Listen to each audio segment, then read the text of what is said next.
Hello दोस्तों, नमस्ते, प्रणाम। मैं मीरा नायर अपनी यूट्यूब चैनल में सभी दर्शक को प्रणाम करती हूँ। एक तुलसी गीत लेके आना, अच्छा लगे शेयर करना, कमेंट करना, लाइक करना, सब्सक्राइब करना।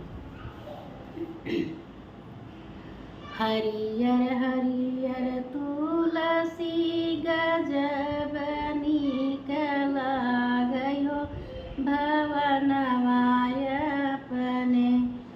हरियर हरियर तुलसी गजब नीक लागयो भवनवाय अपने।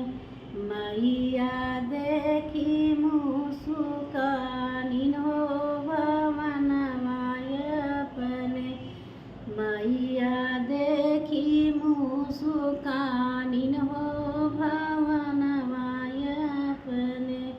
हरियर हरियर तुलसी गजब नीक लागयो भवनवाय अपने। हरियर हरियर तुलसी गजब नीक लागयो भवनवाय अपने। जब माय जान तू मैया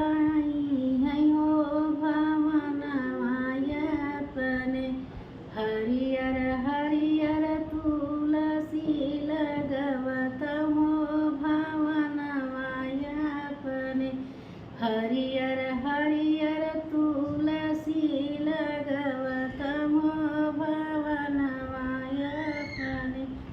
हरियर हरियर तुलसी गजब नीक लागयो भवनवाय अपने।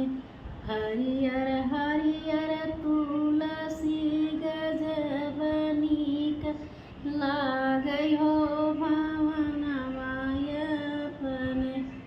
जब माय जन तू मैया तुलसी देखी मुसुकाई है हो भवनवाय अपने। हरियर हरियर तुलसी लगवत हो भवनवाय अपने। हरियर हरियर तुलसी गजब नीक लागयो भवनवाय अपने। हरियर हरियर तुलसी गजब नीक लागयो भवनवाय अपने। जब माय जान तू तुलसी मैया देखिलो भई है हो भवनवाय अपने। हरियर हरियर